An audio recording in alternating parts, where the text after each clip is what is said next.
Olá, olá! Seja muito bem-vindo, seja muito bem-vindo a mais um encontro aqui do seu Faça Seu Futuro, Faça Você Mesmo. É um encontro diário, semanal aqui pra gente falar com várias pessoas, uma collabs incríveis sobre o conteúdo e conhecimento do agora. Então, para você que está chegando agora, seja muito bem-vindo, seja muito bem-vinda a mais um encontro aqui do Faça Seu Futuro, Faça Você Mesmo. Lembrando que essa iniciativa tem o objetivo principal de levar conhecimento para vocês. Então hoje nós temos um tema importantíssimo que é o poder da educação na transformação social. E hoje eu tenho uma convidada especial que é a Gina Vieira, a professora Gina Vieira, que além de uma história brilhante, cuida da nossa educação do nosso país. Então hoje a live é muito especial. E meu pedido para você, para você que chegar agora, vai compartilhando essa live. Tem muita gente chegando aqui, o Carlão está conosco, o Carlão é assíduo aqui das nossas lives. Então seja muito bem-vindo, seja muito bem-vindo. Já vai compartilhando essa live com seus contatos para que essa mensagem possa chegar para mais pessoas. Hoje o tema é muito importante e necessário. Nós vamos conversar com a professora Gina Vieira. Se você não conhece a professora Gina Vieira, hoje é a oportunidade de você conhecer uma história lindíssima e como a educação transforma a vida das pessoas. Ela vai falar de alguns desafios da educação no nosso país, bem como tudo que ela tem aí nos ajudado a melhorar cada vez mais a nossa educação para novas gerações. Então hoje é um encontro muito importante para você que está chegando agora, já vai compartilhando essa live. Lembrando que toda semana nós estamos em lives, collabs com participantes cada vez mais relevantes para estarem conosco, para baterem papos de diversos assuntos. Então, hoje tem live, amanhã também, depois da manhã também, são conteúdos para você, para levar conhecimento, né, e sensibilizar vocês aí de tudo que tem acontecido no nosso contexto. Então, lembrando que essas lives, elas ficam todas gravadas, né, a gente está fazendo aqui no Instagram, elas vão ficar gravadas no YouTube também, e depois elas viram podcast, né, transformam-las todas em podcast, e depois, ainda para trazer mais conteúdo para você, nós transformamos em sites, que são os resumos, os principais pontos falados aqui durante a live. Então, meu convite para você é, me siga nas redes sociais, estou no Instagram, estou no LinkedIn, siga a Gina Vieira, que vai estar conosco, a Gina já chegou, já vou chamar ela para entrar conosco, para a gente já começar esse tema que é muito importante, como a educação, né? É um pilar importante para transformar a sociedade, né? Então, para você que chega agora, já vai curtindo, já vai compartilhando essa live, já vou assinar para as pessoas que já estão aqui, a professora Gina, eu vou chamar a professora Gina para a gente já começar esse bate-papo, essa collab incrível de muito conteúdo para vocês. Deixa eu chamar a professora Gina aqui para a gente já começar. Chamei a professora. Se ela aceitou lá. Deixa eu já compartilhar. E professora, muito boa noite, seja bem-vinda. E aí, Mário, como é que você tá? Tudo jóia? Joia, muito obrigado por aceitar meu convite, viu? Seja bem-vinda. Obrigada. Queria saber se tô bem posicionada aí para você. O áudio tá chegando bem, tá tudo Tá certinho? ótimo. Isso, afastou um pouquinho e ficou melhor, ficou legal. Que bom, um prazer enorme estar com você aqui, viu, professora? Você acompanha o seu trabalho, assim, de uma honra imensa você ter aceitado o meu convite. Estou muito feliz essa noite, viu? Eu que agradeço o convite, é um prazer estar aqui com você. Tô vendo que estão entrando algumas pessoas conhecidas aqui. Sejam muito bem-vindas. Que legal, assim, uma noite muito especial aqui com você, professora. Bom, lembrando para todo mundo que está chegando agora, tem um canal Faça Futuro, Faça Você Mesmo. Esse canal ele faz lives, collabs com as pessoas, com várias pessoas diferentes, de vários conhecimentos, de vários assuntos, com o objetivo principal de ajudar as pessoas de alguma forma com conhecimento de qualidade, conteúdo de qualidade. Lembrando que todas as nossas lives ficam gravadas, viram um podcast, depois eu faço um resumo também, que é um outro conteúdo, para que as pessoas possam usá-los no seu dia a dia, que possam aí, de fato, impactar as vidas positivamente. Eu quero dar boa noite para todo mundo. Fiquei muito feliz com a participação de vocês. E para quem vai assistir essa live gravada, tenho certeza que essa live vai mudar a sua vida. E para você que está escutando esse podcast também, escute até o final, que eu tenho certeza que você vai. Bom, professor, para a gente começar, eu gosto sempre aqui nas lives do Faça Seu Futuro, Faça Você Mesmo, conhecer a história das pessoas. Eu conheço sua história é muito linda, mas provavelmente tem pessoas aqui que não conhecem sua história. Você vai contar a sua história e depois, no finalzinho, eu queria que você falasse um ponto muito legal que conheça a sua história, então, né, que você acabou se transformando em educadora, uma professora relevante para o nosso país. Eu queria que você contasse como a educação entrou na sua vida. Então, professor, vou te chamar assim, tá? Obrigado. Professor Mário. Fico feliz. A educação entrou na minha vida muito pela defesa inegociável que o meu pai, seu Moisés, e minha mãe faziam do nosso direito à educação formal. Os dois tiveram esse direito negado, cada um por motivos diferentes, mas os motivos sempre relacionados ao fato de que nós somos um país profundamente desigual, que nega o direito à educação a algumas pessoas, e eles gastaram toda a existência deles em defender e garantir que a gente pudesse frequentar a escola. Então, meu pai dizia para mim que quando eu entrasse na escola, eu ganharia superpoderes, e eu realmente acreditava nisso. Eu não entendi exatamente a que superpoderes ele estava se reportando, mas eu acreditava.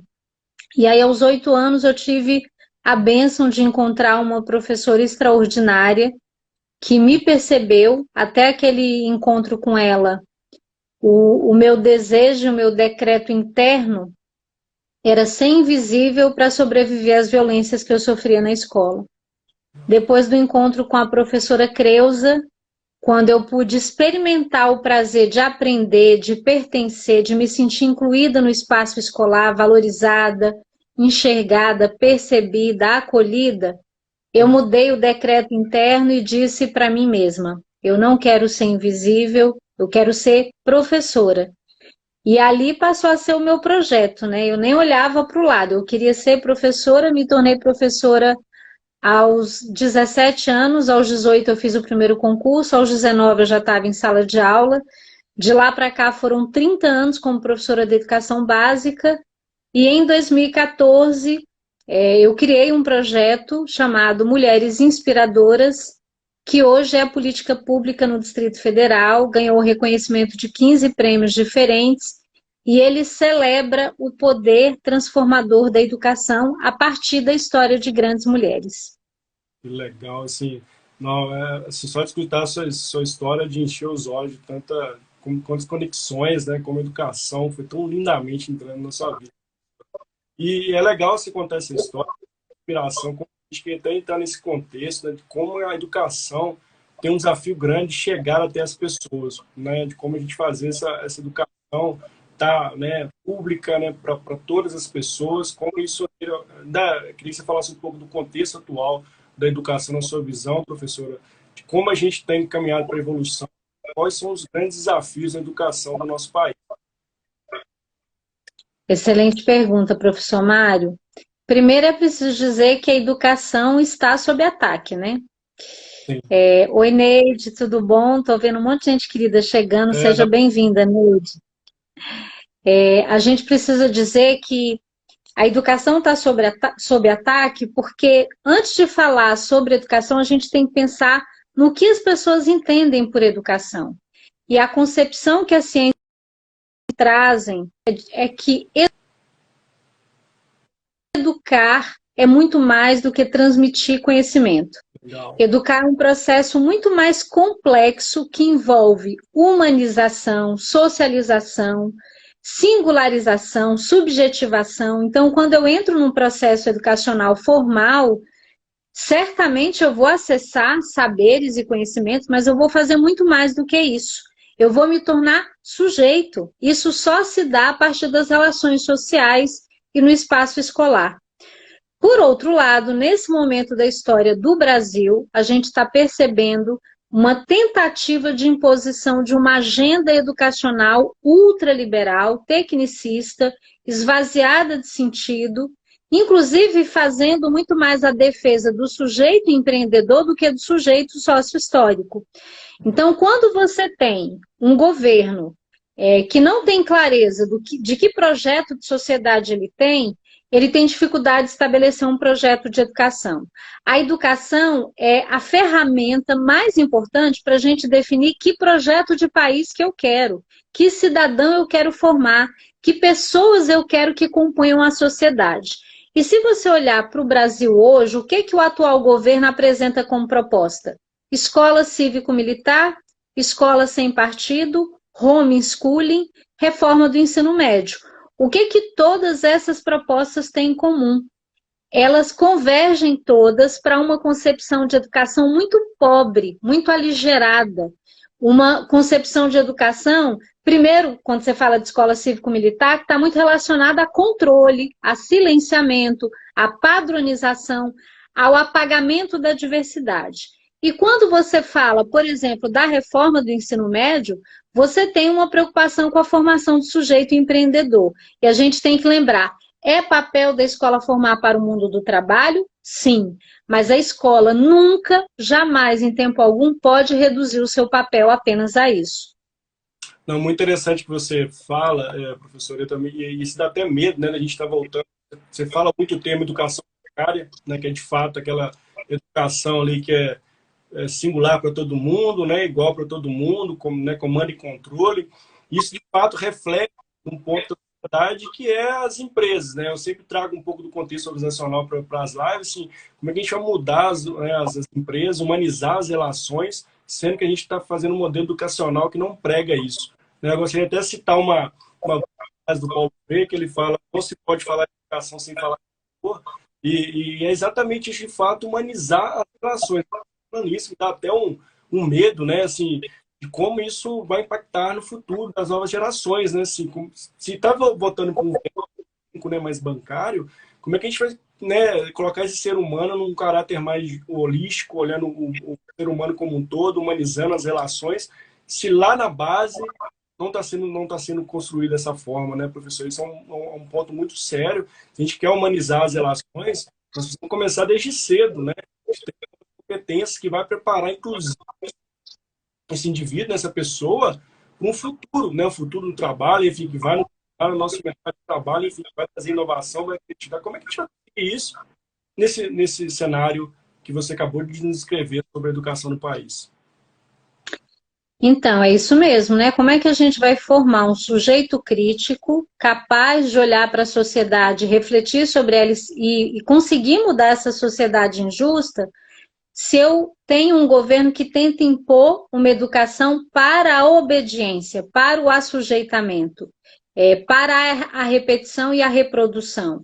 Mais do que isso, né? A gente tem um governo que entende, em especial a escola pública, como aquele espaço para a formação de mão de obra, né? Eu não estou preocupada em formar um sujeito integral, com criatividade, com imaginação, com sensibilidade e abertura para as artes, que tem acesso ao texto literário, à filosofia, à sociologia. Eu quero formar mão de obra para alimentar a máquina capitalista.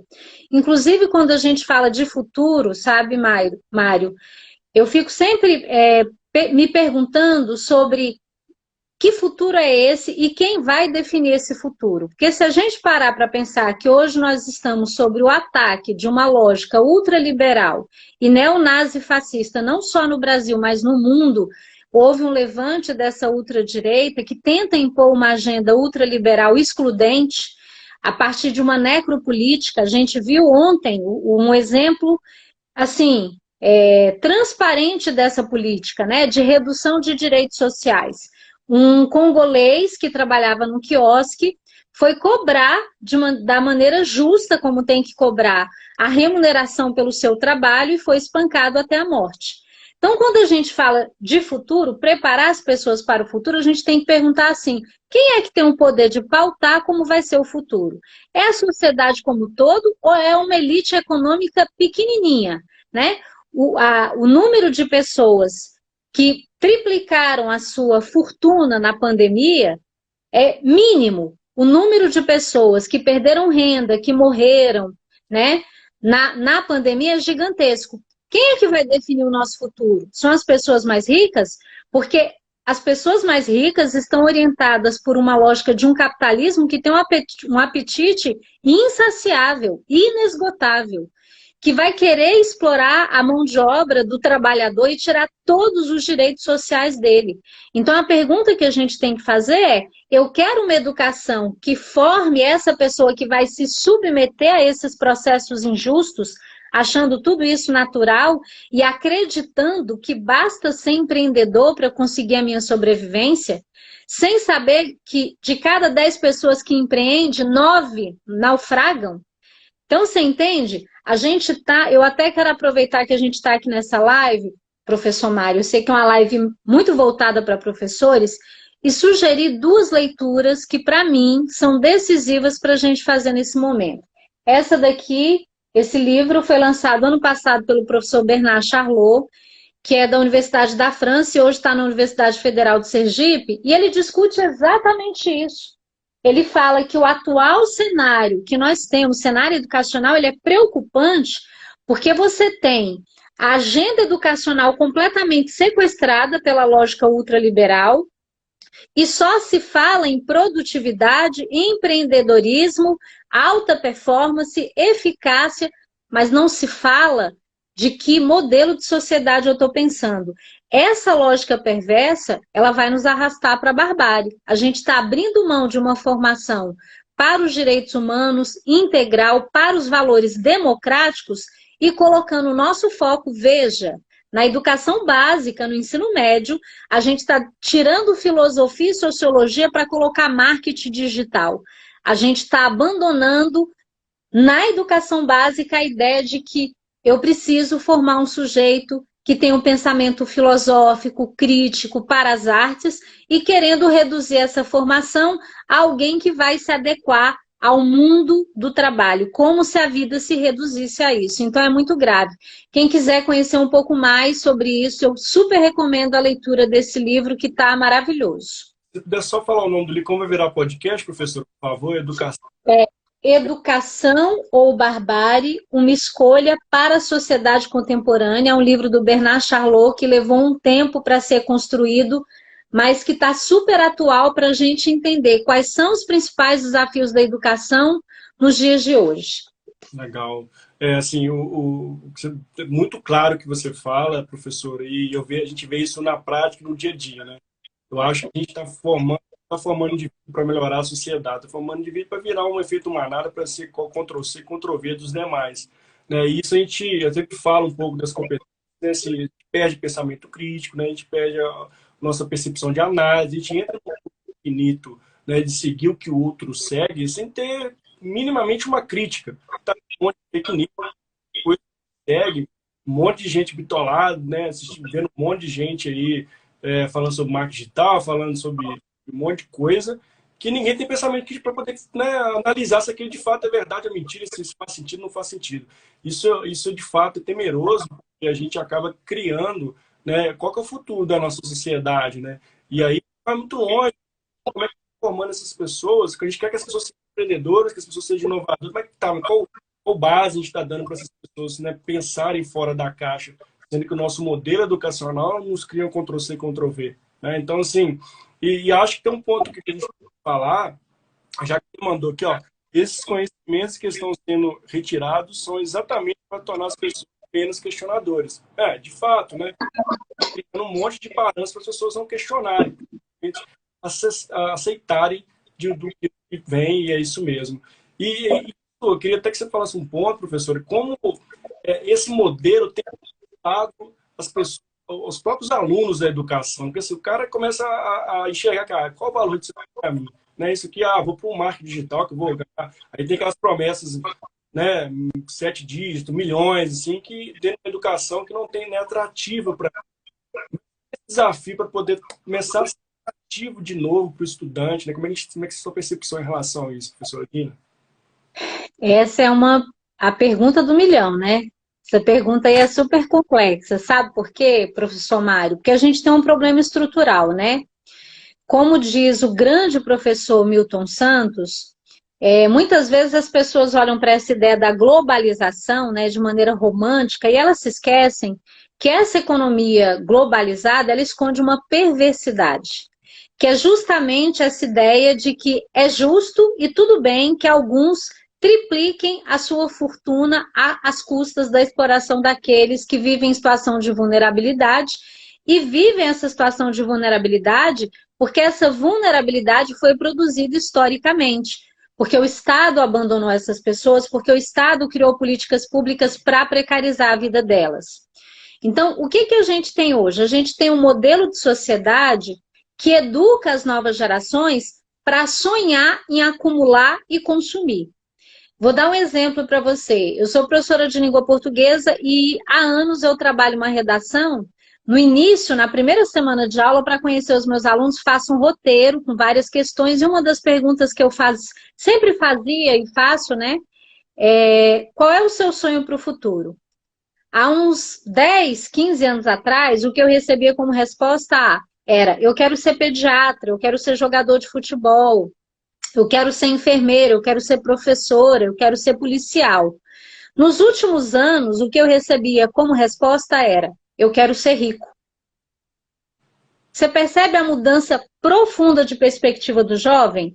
Eu quero ser rico. E eu não estou dizendo que é um problema querer ser rico, eu estou dizendo que é pobre alguém querer só isso, porque eu quero ser rico, mas qual o caminho para eu me tornar rico? Vou dar um outro exemplo para vocês. No ano passado, na pandemia, eu conheci a história do João Vitor, um garoto de 26 anos, de Tatuí, São Paulo, que é o AIS da tecnologia. O menino é um gênio. Ele conseguiu hackear o sistema eletrônico do governo federal e desviou 6 milhões de reais dos cofres públicos para ostentar nas redes sociais iates, carros importados, hospedagem em hotéis caríssimos. Olha só. Então, veja, eu tenho um problema estrutural. Eu tenho uma sociedade que, para alimentar a máquina capitalista, precisa formar uma geração de crianças e jovens que queiram consumir, comprar. Se na escola eu não construo um pensamento crítico que leve esse estudante a contestar esse modelo de sociedade, mas ensine esse estudante a querer se adequar e se amoldar a esse modelo, como é que a gente muda isso? Você percebe como é complexo, né? É muito. Então, a gente precisa pensar esse modelo de sociedade que naturalizou a ideia das relações desiguais, de que eu tenho o direito de acumular recursos a partir da exploração do outro, porque se a gente abandona essa concepção de educação para a transformação social, casos como a gente viu desse congolês, eles vão se tornar cada vez mais frequentes no Brasil, né? Oi, Francisco Thiago, Ah, prazer ter você aqui, professor da UNB que acompanhando a gente. Obrigada, querido. Então, professor Mário, a provocação que a gente precisa fazer é essa: nós vamos escolher a educação ou nós vamos escolher a barbárie? Porque esse modelo de sociedade, orientado por uma lógica ultraliberal, neonazi-fascista, que acha natural a desigualdade social, que acha natural que desde cedo os nossos jovens sejam convencidos que o sentido da sua vida é acumular riqueza. A gente vai ter jovens como João Vitor, achando natural invadir o sistema eletrônico do governo federal para tirar dinheiro de quem está passando fome para ele ostentar nas redes sociais. A conversa é sobre isso, né? então, assim, esse ponto é de fato, né, professora?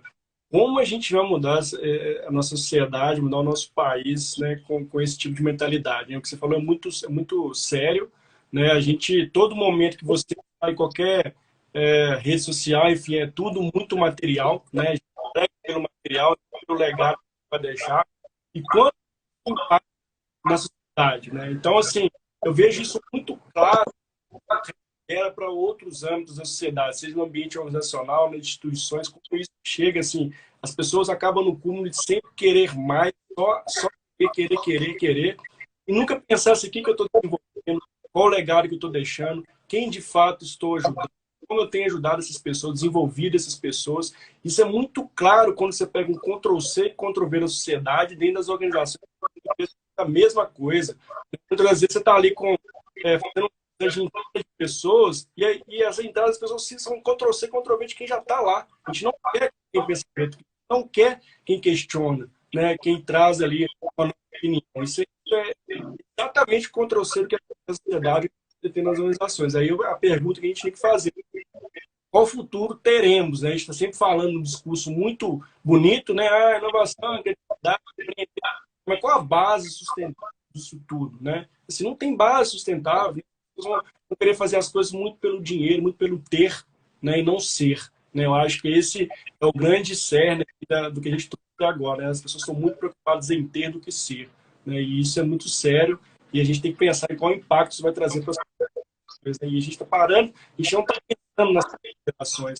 E hoje eu assisti um TED até do Jonathan, vou lembrar, o Jonathan, esqueci o nome dele. Ele é de Montes Claros, ele começou com uma frase de Guimarães Rosa que me tocou muito. para os pobres os lugares são mais longe. E ele falou assim, que ele morava muito próximo a uma universidade, mas ele não teve acesso à universidade. Muito custo, com muito estudo, com muita perspicácia ali, muita dedicação, ele conseguiu ter acesso à universidade. Mas ele sofreu todos os tipos de barreiras que ele não conseguiria estudar, né? Então ele teve que vencer noites em claro, teve que vencer. Então, assim, é muito difícil a gente chegar, né, no local, a educação de fato, chegar aqui de pessoas que finalmente vão querer mudar o país. Então, hoje, ele tem um nome, por exemplo, que ensina as pessoas a passarem num pré-vestibular em Montes Claros, aqui em Minas Gerais. Então, olha que legal. Então, assim, esses movimentos, a gente não parar para pensar, eles vão cada vez mais escassos, né, professor? Perfeito. E a gente tem que lembrar, né, professor Mário, que no Brasil, falar sobre educação sem falar sobre desigualdade é um problema, porque os nossos problemas educacionais são, antes de tudo, problemas de desigualdade social. Então, na pandemia, por exemplo, a gente viu como os estudantes negros tiveram muito menos acesso à tecnologia, ao ensino remoto, do que estudantes brancos. Por que que isso acontece? Porque há 16 gerações, pessoas negras trabalham para produzir riqueza para pessoas brancas. A gente não está dizendo que não há pessoas brancas em situação de vulnerabilidade social. O que a gente está dizendo é que esse país sistematicamente produziu uma estrutura para dificultar a vida de algumas pessoas. Pessoas negras, indígenas, pessoas que não vieram das famílias tradicionais brasileiras, das capitanias hereditárias, os donos das capitanias hereditárias, as grandes oligarquias. E aí o que a gente percebe? Quando as pessoas falam assim, precisamos preparar o jovem para o futuro. E aí eu volto a repetir, as pessoas esquecem de dizer que quem está pensando no nosso futuro não somos todos nós. São os que têm poder econômico na mão. Quem tem poder econômico na mão vai querer um mundo em que ele tenha cada vez mais poder econômico, onde haja muito mais concentração de renda nas mãos dele, onde haja muito mais desigualdade. Então, a gente precisa de uma educação democrática e cidadã, justamente para que as novas gerações pensem em novas soluções. A Audre Lorde costuma dizer, né, uma grande intelectual negra estadunidense, ela diz que as ferramentas da Casa Grande não vão desmantelar a senzala. Então, se quem pensa a educação pública é a elite econômica brasileira que lucra com o fracasso da escola pública, a gente não vai conseguir mudar as estruturas. A reforma do ensino médio, por exemplo, que tem se anunciado como a panaceia para os problemas do ensino médio, a gente está vendo para onde ela vai nos levar. Você fala de reforma do ensino médio, nas escolas de elite, a meninada está tendo robótica, educação bilíngue e mais os componentes curriculares clássicos, e na educação pública estão retirando os componentes curriculares importantes para a construção desse pensamento filosófico e crítico e colocando componentes curriculares empobrecidos, aligerados, vendendo isso para o jovem como projeto de vida.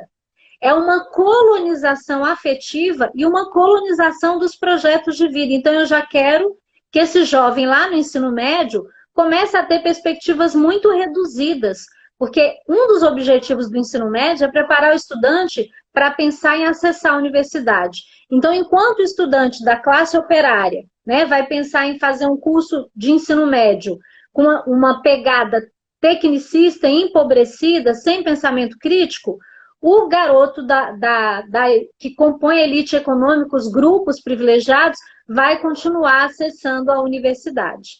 Então, não dá para a gente fazer uma discussão sobre educação sem trazer para o debate questões históricas, questões de desigualdade social, racismo estrutural, porque o que a gente está vendo hoje, no Brasil, de fato, é uma tentativa de desmonte e de enfraquecimento da educação pública. E como a gente está na iminência de um processo eleitoral, a gente tem que se organizar para lutar contra isso. Escola cívico-militar, homeschooling, escola sem partido, e a reforma do ensino médio, tal qual ela foi feita, representa precarização e destruição da educação pública. Essa educação pública que a gente defende, democrática, laica, cidadã, socialmente referenciada. e não uma educação pública que reduz a formação do jovem a sujeito empreendedor, porque isso é uma falácia. Como é que você vai falar de educação empreendedora para quem não tem nem o que comer? Né? É para convencer a pessoa a vender o único bem que ela tem para empreender e depois perder tudo. É uma forma de convencer o jovem cada vez mais cedo a achar natural perder direitos trabalhistas, direitos sociais e acreditar que basta eu ser meu próprio patrão. Isso é uma grande ilusão que querem vender, né? Não, isso é, com certeza, assim, o que me mais assusta, né, é a gente a perda do pensamento crítico, né, do pensamento analítico, que para mim é uma competência, uma habilidade que a gente não pode perder, porque senão a gente começa a entrar no efeito manada. E eu queria que você falasse também, professor, o educador e o professor no meio disso tudo, né? Como é que você vê o professor como, assim, de fato é algo muito genuíno, é muito de dentro, né, para fora, porque assim, tem grandes desafios educacionais no contexto atual do país, e passamos por uma pandemia, inclusive o educador teve que se reinventar, né, o professor teve que se reinventar, e como é que foram as bases sustentáveis de poder se reinventar durante esse processo de pandemia, e como é que você vê no contexto atual a figura do professor? Olha, eu acho que o professor é uma figura central, né? Nessa luta por uma escola democrática, cidadã. Inclusive, eu gosto muito de usar a categoria do Giroud, do professor como intelectual transformador. É assim que eu me enxergo professora. E essa onda reformista, inclusive, ela traz um risco gigantesco para o trabalho do professor. Porque essa onda reformista, eu até queria mostrar para vocês um livro. Live com o professor é assim, tem que ter indicação de livro, né? Você, Esse livro aqui, gente, também é maravilhoso. Vocês precisam conhecer. É um livro que Vida e Morte do Grande Sistema Escolar Americano. Como os testes padronizados e o modelo de mercado ameaçam a educação. Se os professores estão atentos ao que está acontecendo, eles estão percebendo que estão tentando impor, pelo menos aqui no Distrito Federal eu percebo isso, estão tentando impor à educação o modelo do mercado. Aquela coisa de padronizar, de avaliar, de excluir, de ranquear. Isso já foi feito nos Estados Unidos, tá, gente? Já tentaram fazer isso. Esse é um modelo que deu errado. A autora desse livro acompanhou esse processo nos Estados Unidos de perto, defendeu esse modelo, ajudou a implementar e décadas depois ela publicou esse livro para dizer, gente, não é o caminho, não dá certo. Sabe por que não dá certo? Porque esse modelo fere as ciências da educação. Contraria aquilo que a ciência da educação aponta. As pessoas criticam muito o negacionismo na saúde, mas elas esquecem que também há negacionismo em outras áreas, inclusive na educação. Então, o que a gente está vendo acontecer agora é que tudo que a gente acumulou de conhecimento na pedagogia, nas ciências da educação, está sendo jogado no lixo para colocarem no lugar um modelo de educação que está atrelado a um modelo de negócio, a uma lógica do mercado. Não vai funcionar porque o sentido da educação é diferente do sentido do mercado. E aí, qual é o papel do professor e da professora nesse momento? O papel do professor e da professora é estar muito atento ao que está acontecendo no seu entorno e fazer resistência e denunciar, porque parte dessa onda reformista que está chegando, capitaneada pelo atual governo, envolve a invasão, a interferência no trabalho pedagógico do professor, na retirada da sua autonomia. O grande Henri Giroud, ele fala sobre a tentativa das pedagogias gerenciais reduzirem o professor a um burocrata do currículo. É a tragédia.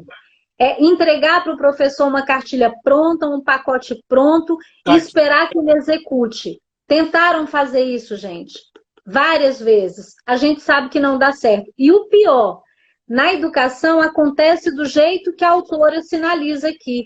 Você demora a perceber que o estrago está sendo feito. Então, não adianta abandonar a ciência da educação e se aventurar num modelo que não tem ancoramento teórico consistente. A gente tem que perguntar quais são as bases teóricas que estão orientando essa onda reformista. Se elas não têm ancoramento nas ciências da educação, elas são uma aventura pedagógica que vão levar o país para o naufrágio. Né? A educação vai fracassar. Então, professores e professoras, nesse momento, ó, sugerir para vocês, se qualifiquem para a luta e para o debate. Esses 2 livros aqui são super importantes para a gente entender o que está acontecendo, e daqui a pouco eu vou sugerir um último, que é para a gente aterrissar o debate especificamente na realidade brasileira. É muito. Um educador está no meio disso tudo, né, professor? Assim, e ele, assim, tem que se qualificar, né? Agora, por outro lado, né, professor, a gente vê escolas cheias, né, turmas superlotadas, né? E o professor no meio disso, né, com o papel nobre de humanizar as relações, por outro lado, um contexto totalmente inverso, que é uma educação técnica voltada ali para o, né, by the book ali, tudo grades, enfim. Como é que é lidar com isso no dia a dia, professor? Como é assim, sala cheia, ele tentando de fato humanizar as relações, a gente sempre prega, tem que humanizar, mas como a gente vai humanizar? Acabamos de ver algo horrível no Rio de Janeiro, né? E como é que, sendo uma sociedade que prega sempre erro, como é que a gente vai humanizar? Olha o grande desafio, né, professor? Olha como é que ele vive numa linha tênue, esse professor, né? E como é que você vê, como é que ele pode tentar lidar com isso da forma, como se prepara para isso, professor? Perfeito, isso é excelente, sabe, isso que você está trazendo, porque o professor é a liderança mais importante da educação. Então, a primeira pessoa que tem que ter o pensamento crítico, filosófico muito bem elaborado é o professor, porque senão ele se torna massa de manobra. Eu, infelizmente, vi muitas vezes os professores reverberando a defesa dessa onda reformista sem entender as implicações dela.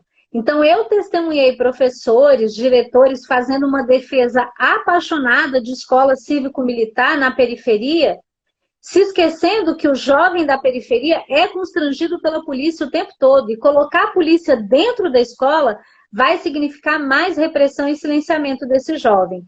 Essa mesma pessoa que defendeu a polícia dentro da escola, depois de algum tempo, professor, diretor, gestor, foi constrangido e sofreu violência por parte dessa mesma polícia. Então, a gente tem que lembrar que quando a gente defende um modelo de educação repressor, essa repressão não vai chegar só para o aluno, não. Essa repressão vai chegar para toda a comunidade escolar. Então, primeiro, o professor tem que ter um compromisso profundo com a formação crítica dele. Professor comprometido com a educação não para de estudar, gente. Tem que estudar, tem que se qualificar, tem que entender a conjuntura política. Uma segunda questão importante: quem escolhe atuar na educação pública precisa entender que essa é uma escolha política. Não é político-partidária, é político-pedagógica. Quando eu fui trabalhar na escola pública, eu sabia que eu ia lidar com condições adversas, com sala de aula superlotada, eu ia lidar com sobrecarga de trabalho, com estudantes em situação de vulnerabilidade social que não tem o básico para estudar e conta com a escola como esse ponto de apoio para ter acesso ao mínimo. Então, ser professor de escola pública significa ter a consciência política acerca disso e trabalhar em 2 perspectivas: entender a complexidade que é atuar na escola pública e nunca, jamais, em tempo algum, usar a precariedade da escola pública como justificativa para fazer um trabalho medíocre. Porque se eu escolhi estar lá, eu tenho que ter consciência que eu preciso ter compromisso com o que eu vou fazer. Então, eu sempre trabalhei em 2 perspectivas, fazendo uma defesa inegociável de melhores condições de trabalho, melhor estrutura na educação pública, melhores salários para os docentes, redução do número de alunos em sala de aula. Eu tenho consciência de que as minhas condições de trabalho não são adequadas e eu vou lutar para que elas mudem. Por outro lado, eu não posso nunca, jamais, em tempo algum, fazer um trabalho medíocre dizendo assim, mas aqui as condições são ruins, são adversas. Eu vejo a educação pública como uma potência.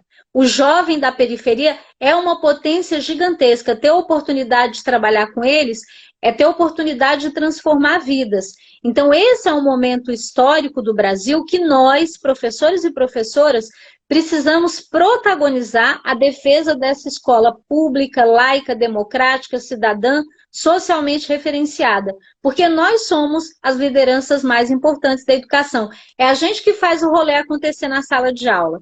Como diz o professor Fernando Hernandes, ou as mudanças são realizadas pelos docentes ou elas não acontecem. Você pode ter um monte de vontade de mudar alguma coisa na educação, mas quem faz a mudança acontecer na educação é o professor que está no chão da escola.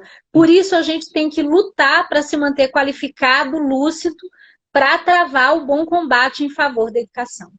Isso é tão sério, né, professor? Porque, assim, quando a gente vai para, né, os alunos, muitas vezes querem acolhimento, o acolhimento, né, de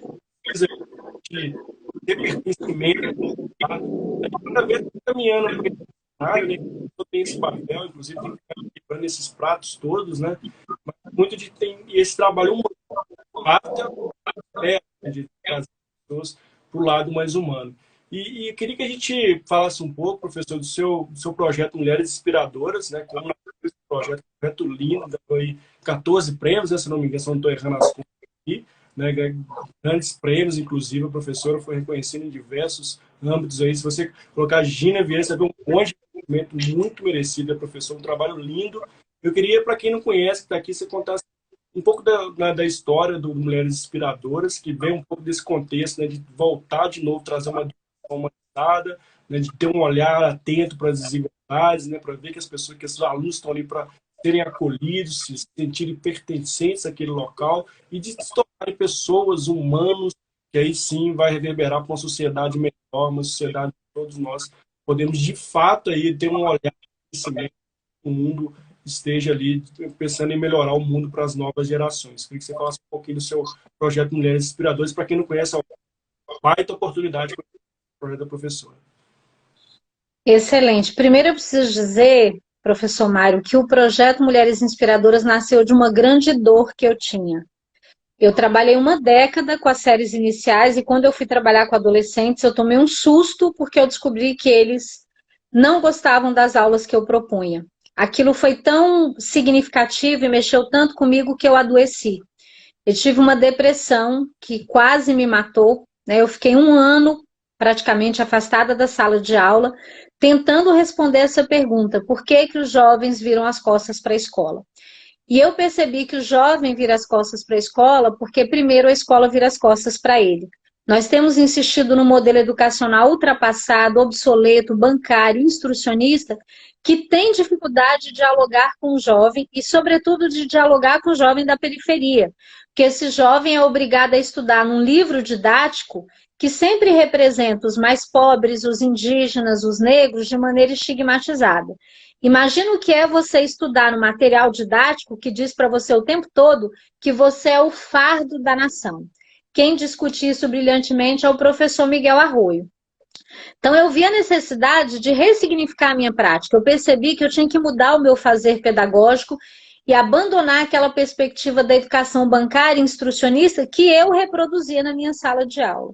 E aí eu comecei a me aproximar das redes sociais, usá-las como ferramenta pedagógica e percebi que era recorrente nas redes sociais as meninas repercutirem essa imagem das mulheres hipersexualizadas, objetificadas. E um vídeo em especial de uma aluna, que era minha aluna do 6º ano, tinha 13 anos na época, ela se apresentava de maneira muito erotizada, dançando uma música que desqualificava as mulheres, e eu entendi que eu precisava abordar aquela temática. Então, o projeto Mulheres Inspiradoras é um projeto que trabalha com os letramentos. Então, como eu sou professora de língua portuguesa, eu organizei o projeto todo para dar muito foco na leitura e na escrita autoral, porque eu acho importante a gente vencer essa dicotomia, sabe, professor Mário? As pessoas falam assim, não, ou eu ensino os conteúdos ou eu formo para a cidadania. Isso é uma bobagem, porque essas coisas não se apartam, elas se complementam, né? Então, foi um projeto que os estudantes, primeiro, estudaram biografias de grandes mulheres, mulheres que deixaram grandes legados e que a história não deu a devida visibilidade e reconhecimento para elas. Depois, eles leram obras de autoria de mulheres, como Anne Frank, Malala, Carolina Maria de Jesus, Cristiane Sobral. E na última etapa do projeto, eles foram convidados a entrevistar uma mulher inspiradora da vida deles, né? E esse processo de entrevista da mulher inspiradora da sua vida permitiu que eles conhecessem em profundidade a história da sua mãe, da sua avó, da sua bisavó, e a gente fez um trabalho sistemático de escrita, reescrita. Nós trabalhamos os conteúdos de língua portuguesa, leitura e interpretação de texto, gêneros, tipos textuais, morfossintaxe, pontuação, ortografia, todo o conteúdo que precisa ser trabalhado.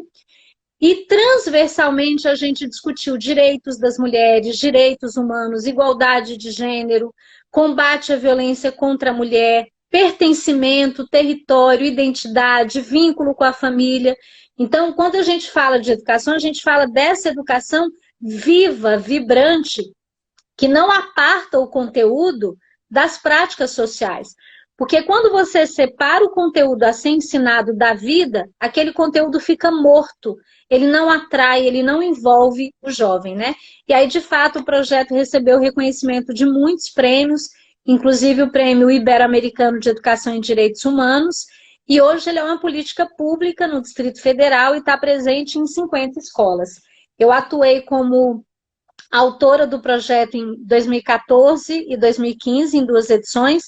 Em 2017, eu fui convidada a criar o programa, então foi a primeira vez que eu saí de sala de aula, depois de 26 anos na escola, e fui viver essa experiência de levar o projeto para outras unidades de ensino, e tem sido muito gratificante ver como o jovem sente prazer em participar de um projeto onde ele pode conhecer em profundidade a história das mulheres da sua família, do seu território, ler literatura negra, que é tão negligenciada na escola.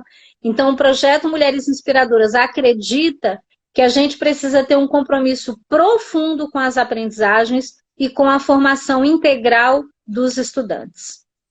Nossa, é muito lindo, assim, fico aqui de encher os olhos, esse projeto tão maravilhoso, professor, e como a gente, de fato, coloca o ser humano na sua pluralidade, né? Se você vê o ser humano em todas as suas esferas, e isso é, de fato, né, trazer educação, levar o ser humano ali a um patamar, desenvolvê-lo, né, que de fato a gente precisa.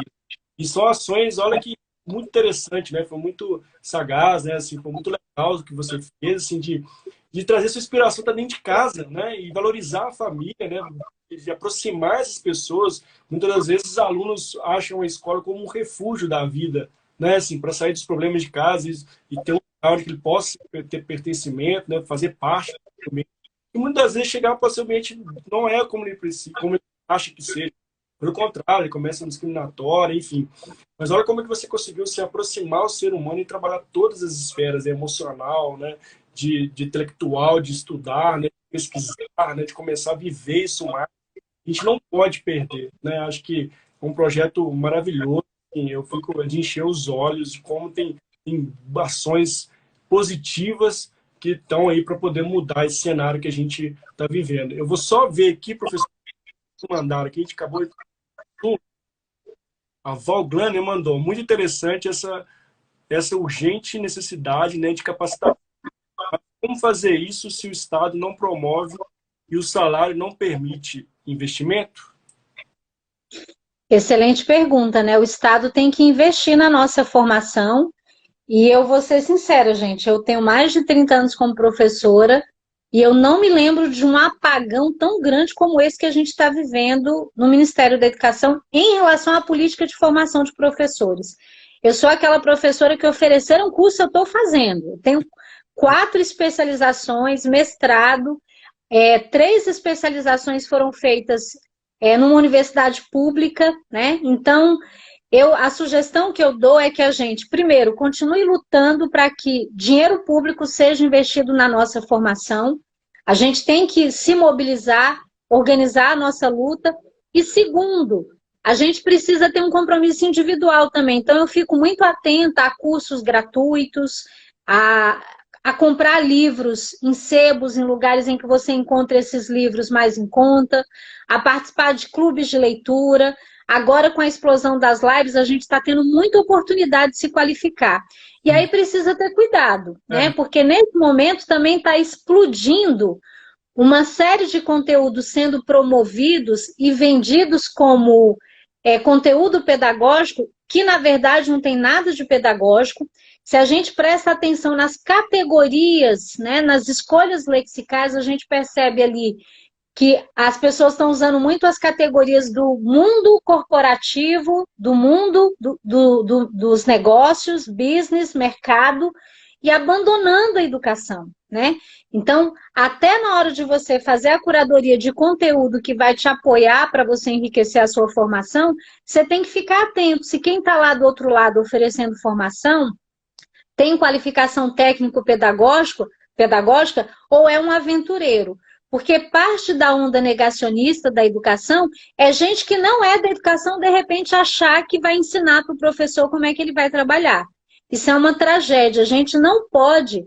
Ninguém acha natural que o engenheiro vai fazer uma cirurgia no lugar de um médico. Mas todo mundo acha natural que qualquer pessoa venha dar pitaco na educação. Então, resumindo aqui a sugestão, ficar atento a bons cursos gratuitos. Eu, por exemplo, sigo canais que eu considero interessantes. Esse livro do professor Bernard Charlot, eu descobri no canal da USP. Então, procurar os canais das universidades públicas que veiculam conteúdo de altíssima qualidade a custo zero.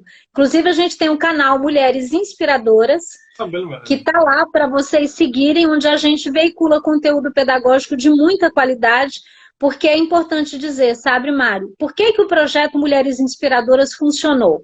Porque ele não é uma aventura, ele é resultado de anos de pesquisa. Ele está sustentado na pedagogia histórico-crítica, na psicologia histórico-cultural, na teoria dos letramentos. Então, para o nosso trabalho fazer sentido, ele tem que ter ancoramento teórico. E para ter ancoramento teórico, a gente precisa ter compromisso com a nossa formação. Legal. Bom, gente, olha, meu convite, que aproveitando para a gente passar para outra pergunta aqui, é seguir a professora Gina. A professora Gina está no Instagram, está nas redes sociais, você pode achar, com a professora Gina Vieira, você vai achar um monte de coisa bacana, inclusive convidá-las para seguir o projeto dela, Mulheres Inspiradoras.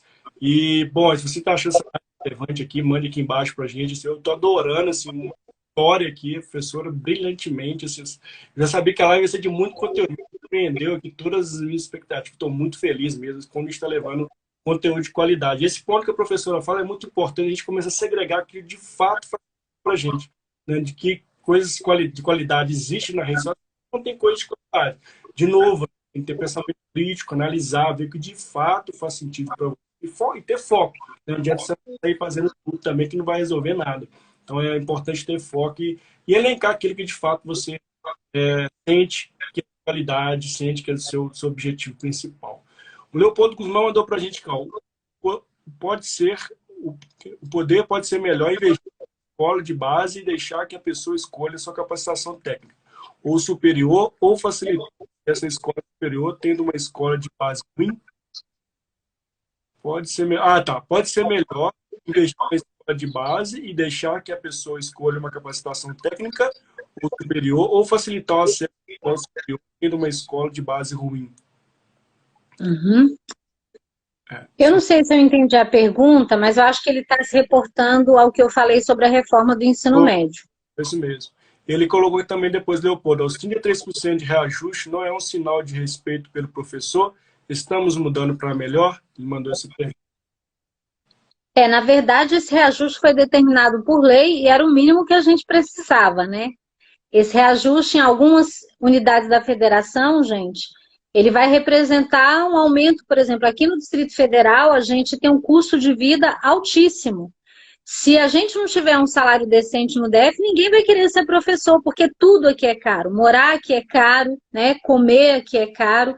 Então, eu acho ótimo que esse reajuste tenha sido dado, mas a gente tem que lembrar que ele foi determinado por lei e que o atual presidente vetou milhões dos recursos que seriam destinados para a educação. Vocês lembram da luta que foi para a gente conseguir a aprovação do Fundeb no ano passado? Infelizmente, a gente está numa conjuntura política em que o atual governo não faz a defesa da educação de jeito nenhum, nem aportando recursos para a área e menos ainda com propostas político-pedagógicas consistentes. A gente está vivendo um grande apagão, não há comando no Ministério da Educação. Em relação à reforma do ensino médio, eu acho importante dizer que o debate sobre a reforma do ensino médio começou ainda no governo da presidenta Dilma. A crítica que a gente faz não é sobre ter havido uma reforma, mas a maneira como ela aconteceu por medida provisória, sem discussão com a sociedade civil, com os fóruns de educação, de maneira impositiva, autoritária, e a forma como ela está se apresentando é perversa, porque estão vendendo para a juventude, você vai poder escolher o que você quer estudar, quando, na verdade, o que vai acontecer é que vai haver um empobrecimento da formação desse jovem. Eu concordo que o jovem da periferia em situação de vulnerabilidade social, ele tem urgência em trabalhar. Eu fiz curso técnico, gente. O magistério que eu fiz era curso técnico. Mas eu tinha todas as disciplinas do magistério, psicologia da educação, didática da matemática, didática do português, mas eu tinha também outros componentes curriculares, filosofia, sociologia, história. Então, a nossa crítica é ao fato de que essa reforma do ensino médio, ela está caminhando para uma proposta educacional, como eu disse, empobrecida, aligerada, que pode nos arrastar para a barbárie, porque se já na educação básica você abre mão dessa formação integral, da formação do pensamento crítico, que faz com que a gente seja colocado na mesma página como sociedade. Gente, marco civilizatório você ensina a partir da educação. Se você começa a abrir mão de ensinar valores democráticos e cidadãos na educação básica, essa pessoa vai entrar no mundo do trabalho e ela vai ter outra oportunidade de acessar isso. Então, eu concordo que a gente precisa de uma formação, e eu acredito no ensino técnico, mas ensino técnico não pode abrir mão de uma formação humana, integral, cidadã e democrática. Essa formação tem que se dar transversalmente ao longo de toda a vida. Mas quando você abre mão de que isso aconteça na educação básica, a tragédia é muito pior.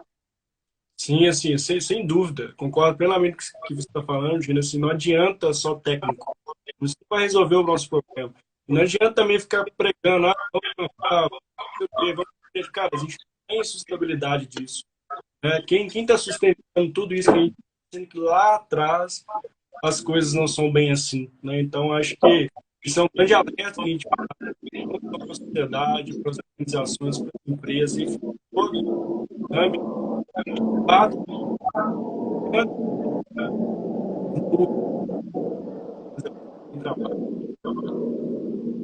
Nossa estrutura lá atrás não permite que a gente tenha profissionais humanos, que a gente traga de fato esse da qualidade do ser nos dos aspectos. Né? Então não tem como, a conta não vai fechar.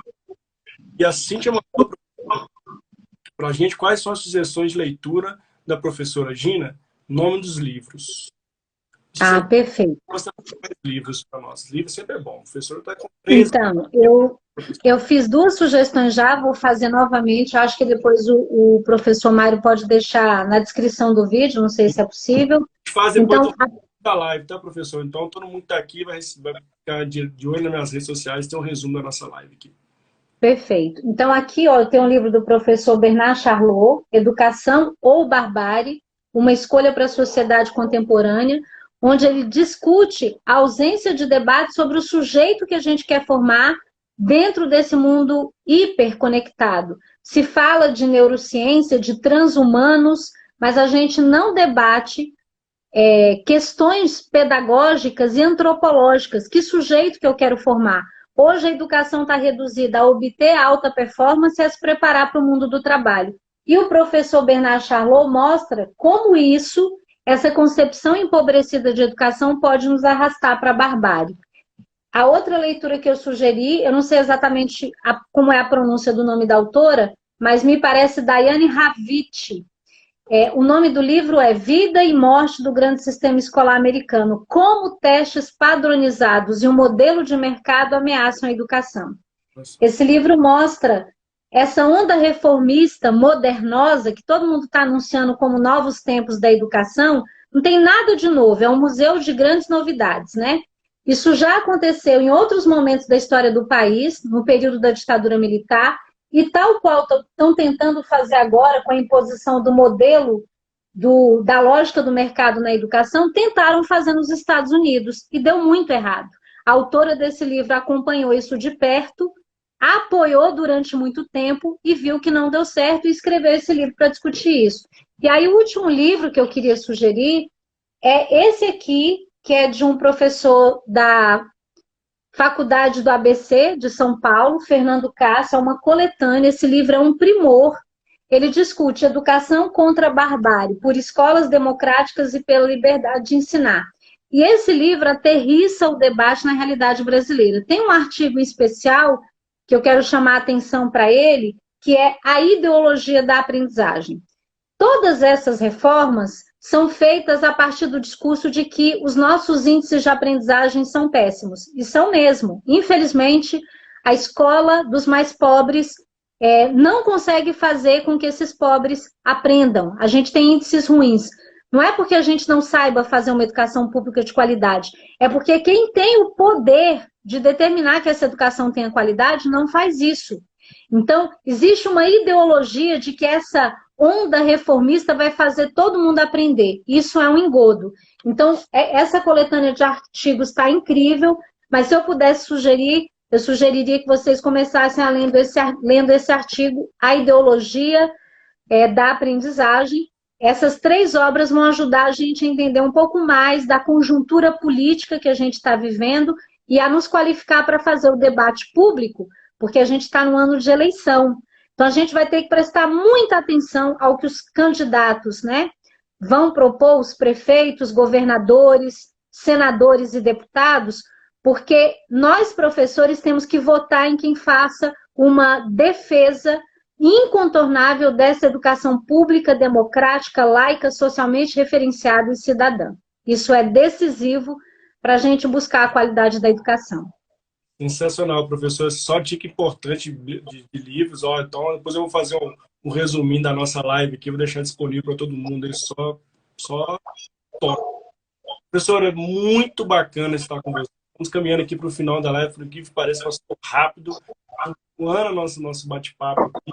Ó, lembrando que vai virar um podcast, a live vai o meu podcast Faça Você Mesmo, todo esse bate-papo, professora Gina. Então, para você que está aqui até o final, para você que está gravado, para você que está escutando esse podcast, meu muito obrigado. Esse vai estar disponível para vocês. Então, para quem quer perder ou quer indicar isso, perdeu a live aqui, quer mandar, tem que mandar esse conteúdo para as pessoas, que é muito importante. Todas essas reflexões que a professora trouxe para a gente nesse encontro aqui, que foram assim, primordiais para a gente, de novo, né, voltar ao nosso pensamento crítico, né, termos cuidado com a nossa educação, forma a sociedade. Nós precisamos, de fato, expressar isso, né, nos policiar como sociedade, né, para que ajude, né, esse movimento, a gente voltar a uma educação, de fato, voltada para o ser humano, né, não educação só tecnicista ali, uma educação de alta performance, enfim. E lógico, né, uma educação que seja igualitária para todo mundo, disponível para todo mundo, né? Chegue de fato para as pessoas que precisam. Professora, deixar suas considerações finais, aqui pode deixar uma frase ou alguma coisa que fica à vontade, o espaço é seu para poder fazer as suas considerações aqui. Tema que eu estou muito feliz e uma gratidão imensa por você estar conosco nesse encontro aqui, viu? Então, eu quero agradecer ao professor Mário Porto pelo convite, pelo prazer de estar aqui na página dele, que eu sei que é uma página seguida por professores muito comprometidos com a educação. Agradecer a todo mundo que ficou aqui nos prestigiando, que enviou comentário, que curtiu, que compartilhou, que enviou perguntas. E dizer que a gente tem que estar muito atento, né? Como eu disse, esse é um ano de eleição e a gente deve lembrar aquilo que o Paulo Freire fala, né? A educação é a ferramenta mais poderosa para a gente transformar a sociedade. A gente só vai conseguir transformar a sociedade transformando os sujeitos. E a gente só consegue transformar os sujeitos oferecendo uma formação e uma educação emancipadora e libertária. E, infelizmente, o atual governo trabalha o tempo todo contra essa educação emancipadora, libertária, a educação como prática da liberdade, que a gente possa fazer uma defesa inegociável da educação para a transformação social. Nossa, sensacional, professora. Muito obrigado. Obrigado a todo mundo que está para você que esteja aqui, saiu, voltou, mas que está com a gente até o final também. Muito obrigado mesmo. semana tem outros encontros aqui, a gente traz pessoas relevantes com conteúdos importantes e para você, para te ajudar no seu desenvolvimento, para ajudar a gente aqui no nosso dia a dia. Professora, muitíssimo obrigado, fique com Deus e ó, lembrando que depois faz convite para você, viu? Foi sensacional o nosso encontro aqui. Tchau, tchau, gente. Obrigada. Tchau, tchau, professora.